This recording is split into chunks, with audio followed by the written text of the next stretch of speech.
my pleasure to present a candidate for an honorary degree. This individual has demonstrated a commitment to excellence and to the values and ideals inherent in the liberal arts tradition through their work and through their lives.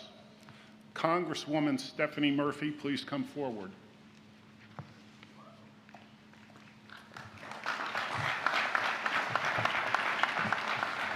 Thank you. Mr. President, I have the honor to present Stephanie Murphy for the degree of Doctor of Public Service, honoris causa. Stephanie.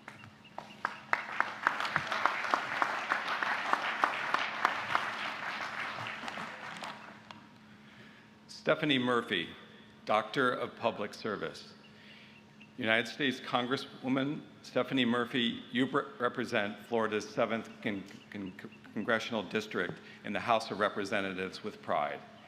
You have dedicated your life to public service, and now you serve on the House Ways and Means Committee with subcommittee appointments on trade and worker and family support.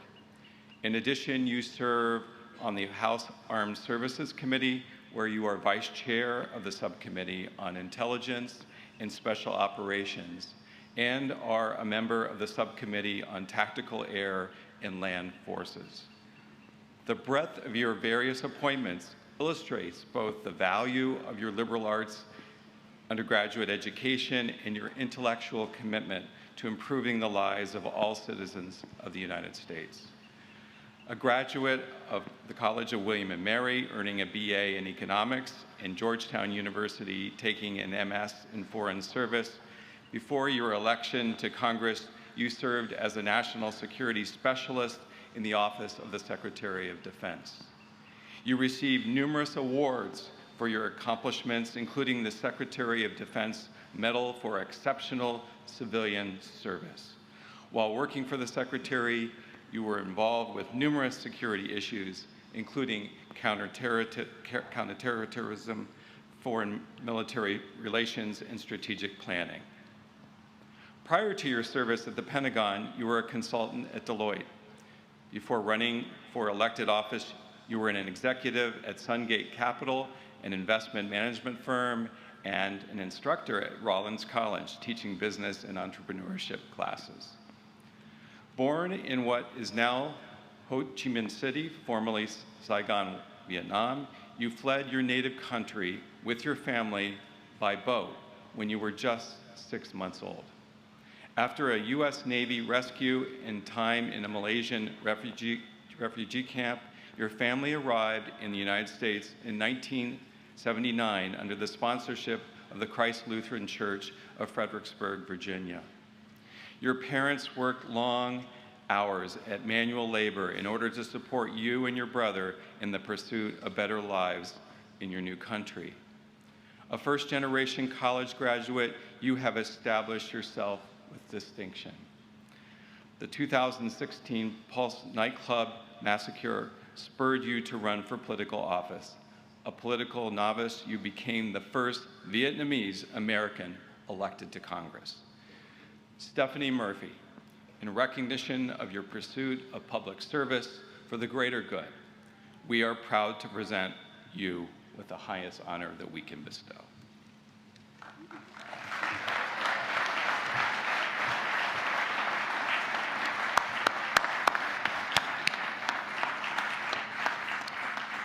By virtue of the authority vested in me by the Board of Trustees of Gettysburg College and the laws of the Commonwealth, I hereby present to you Stephanie Murphy, the honorary degree of Doctor of Public Service with all the rights, honors, and privileges that apply. Thank you.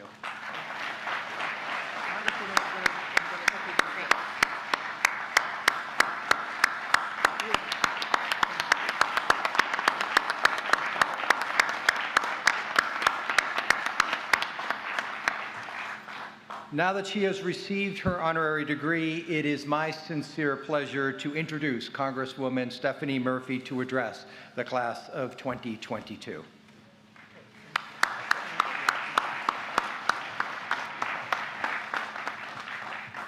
Good morning, Gettysburg College. I hope you'll indulge me for just one moment. Can everybody give me a big smile. You guys are wet, but still looking great. I really appreciate that. In politics, we say it didn't happen unless it's on Instagram, so we've got it covered. I want everyone to know that this happened. Class of 2022, your graduation. I'm so excited to be here. President Giuliano, Provost Zappi, members of the Board of Trustees, faculty and family, and friends and staff, and most importantly, students of the graduating class of 2022. Thank you so much for inviting me. Thank you so much for your hospitality. It's so great to be here. I'm really happy to be here celebrating your special day. You're probably feeling a mix of emotions right now and a little wet, but you're probably happy about everything you've accomplished and already a little nostalgic about Gettysburg College traditions like the first year walk and something called Servo Thanksgiving. Proud of the adversity that you've overcome, including a pandemic that has caused terrible suffering and disrupted your education.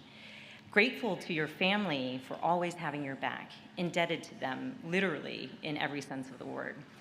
Excited for the future and confident that Gettysburg has prepared you to lead a life of consequence. And probably a little sad to say goodbye to classmates who've become close friends and to professors who challenged you because they saw the potential in you. Personally, I'm feeling excited for you and a little nervous for myself because I recognize that I'm one of the only things standing between you and your hard-earned degrees and your, shall we say, spirited celebrations.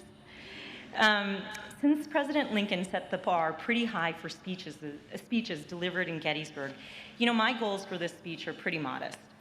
I polled members of my staff, many of whom graduated from college fairly recently, and they said to me they didn't really remember the name of their graduation speaker, and those who did couldn't remember a single thing the speaker said. So I suppose my main goal is that if sometime in the future, when someone asks you who your graduation speaker is, you'll remember me. You know, and you don't even have to remember my name. Some Asian woman with an Irish name is good enough for me. My second goal is to avoid the fate of Edward Everett. You've probably never heard of him. He had been the president of Harvard University. I believe it's also known as the Gettysburg College of Cambridge, Massachusetts. Everett gave the main address in Gettysburg on November 19, 1863, and was followed by President Lincoln. And while Lincoln spoke for about 2 minutes, Everett spoke for about 2 hours. I promise I won't be doing that. But the next day, a newspaper said this about Everett's speech: "Seldom has a man talked so long and said so little." If someone says that about this speech, I'll never forgive myself. So my hope is to be brief and inspiring, because I know that when you want brief and inspiring, the first person you turn to is a member of Congress. What I'd like to do is to give you 3 suggestions for life after Gettysburg College. And then I would like to sit down and have you stand up to applaud me. My first piece of advice is to be courageous. To be clear, having courage, whether it's physical courage or moral courage, isn't the same thing as being reckless. Courage is bravery, but with a purpose. It's about taking a calculated risk for a cause, knowing you could fail or suffer consequences even if you succeed. And when I look back on my own life, I see countless acts of courage all along the way. Simply put, I wouldn't be where I am today, or maybe even alive, if it weren't for the courage of others, both those closest to me and complete strangers. Let me explain. I was born in Vietnam in the late 1970s, a few years after the Vietnam War had ended. And the new communist government was persecuting people like my parents who had worked with American or South Vietnamese forces during the war. And my mom and dad, like all parents, wanted a better future for their children. They wanted a life of safety and freedom and opportunity. But that was no longer possible in Vietnam. And so when I was a baby and my brother was 8, we fled our homeland by boat in the dead of night with my father at the helm. I think my parents knew that we might not survive the passage, but they had resolved that it was better for us to die together in search of light than to live on in darkness. And now that I'm the mother of 2 kids myself, I can't imagine the courage this took. Several days into our attempted escape, our boat ran out of fuel in the middle of the South China Sea. Evidently, my dad's bravery was not matched by his logistical skills. But thanks to grace or good fortune, a U.S. Navy ship found our small boat adrift in the vast sea. And the sailors on board, all of them trained for combat, gave us the fuel and food we needed to reach a Malaysian refugee camp. And in extending this grace to desperate strangers, they embodied the power and generosity of America. At around the same time, the administration of President Jimmy Carter, in the face of significant public opposition, they made the politically courageous decision to increase the number of refugees from Southeast Asia that the United States would accept. And this policy change set the stage for a Lutheran church to sponsor my family's passage from the Malaysian refugee camp to the United States. And we settled in Virginia and became proud American citizens. And when I reflect on the earliest years of my life, I shake my head in astonishment. If it weren't for the courage of my parents, those American soldiers, and leaders in the Carter administration, my life would have turned out very differently and could have ended soon after it had just begun. Let me tell you another quick story about courage. It was 2016. I was in my late 30s. I know, I look a little younger than that. My husband and I were living in Orlando. I had 2 kids under the age of 5 and 2 jobs. I was working at an investment firm and teaching at a local college.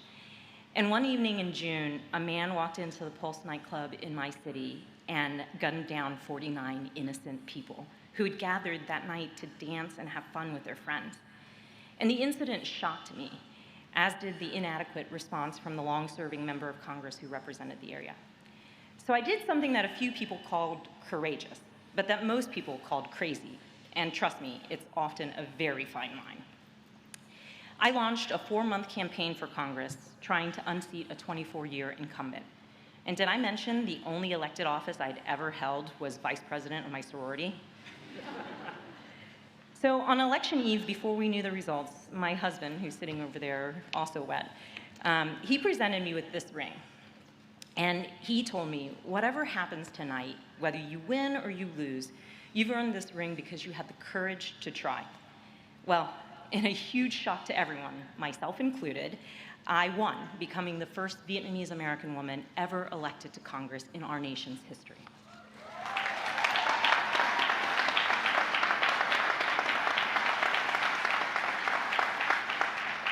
And as an aside, I confess that when I first arrived in the halls of Congress and walked around taking in all the history and the architecture and the statues, mostly of men, but we're working on that, I thought to myself, how did I, a refugee, an immigrant, someone who grew up in a trailer park and was the first woman in her family to go to college, how in the world did I get here? These days, when I listen to some of the things that my colleagues say and see how they behave, I think to myself, how did you get here? But all jesting aside, back to my point about courage. Look, I still wear this ring. I'm wearing it now. I call it my courage ring, which I guess I realize makes me sound a little like a character from The Lord of the Rings. But I hope you find your own version of a courage ring. Throughout life, you're going to be presented with opportunities to act, and you're not going to know what the outcome will be in advance. There are no guarantees in life, but I hope you'll have the courage to try. And if you do, I think you can change your own life or the life of someone else in ways that you never imagined. So my second piece of advice is to calibrate your internal compass towards your true north. True north represents the person, the thing, or cause that gives you purpose, meaning, and direction. And I think you're going to need this because no matter how much you plan out your life, it's unlikely to follow a predictable linear path. And when you arrive at a fork in the road, you're going to need to check and recheck your internal compass in order to chart the best course forward. For me, my true north is the desire to honor the memory of my late father, to live my life in a way that makes his sacrifice worthy. It's also the hope that I'll make my children proud of me when they're old enough to understand who I am and what I've done. And finally, it's this desire to continue paying back the debt of gratitude I owe this country, which first gave me sanctuary and then gave me opportunity. It was this internal compass that first led me to public service, around the time when you all were born. I had just graduated from college. My classmates and I were setting out on our own for the first time.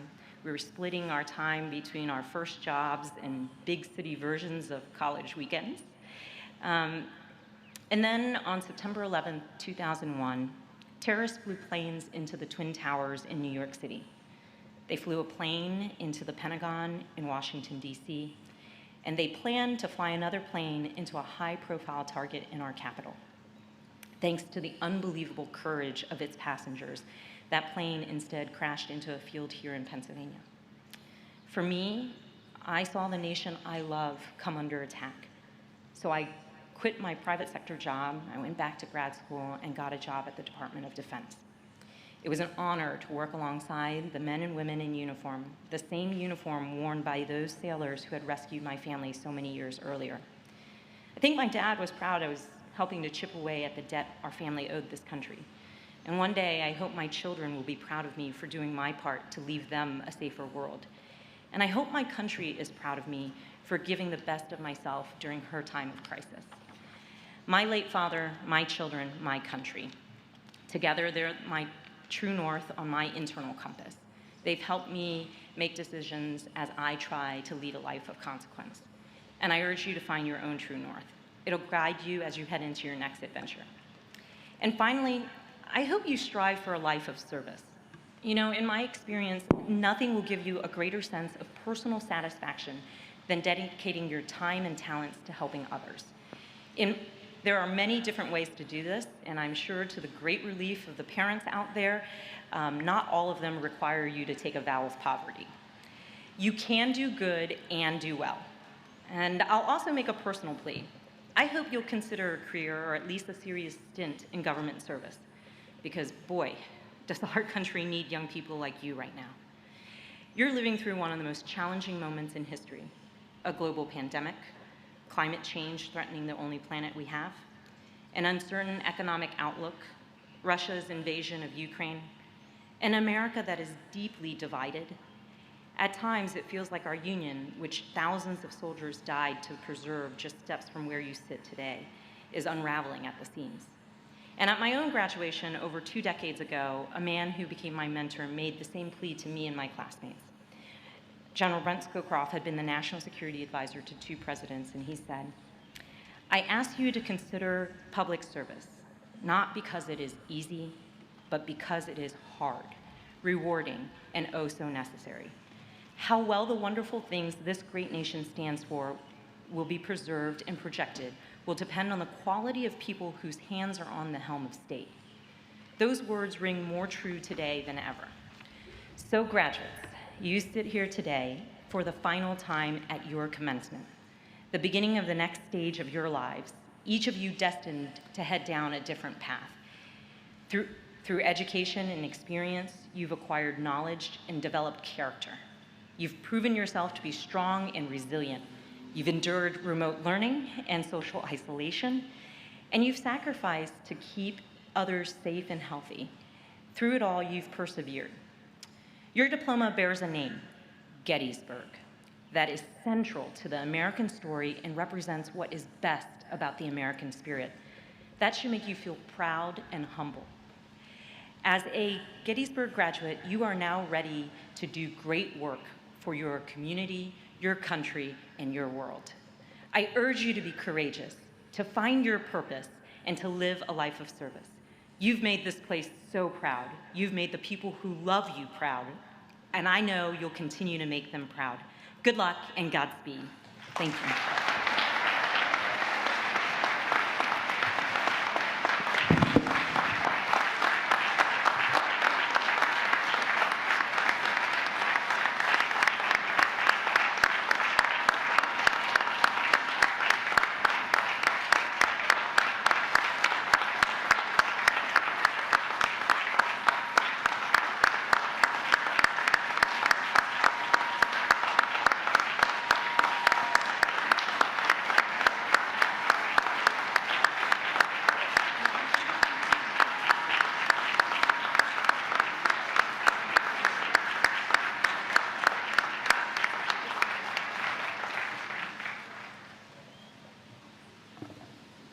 Thank you, Representative Murphy, for those inspiring and powerful words that our graduates will certainly take to heart.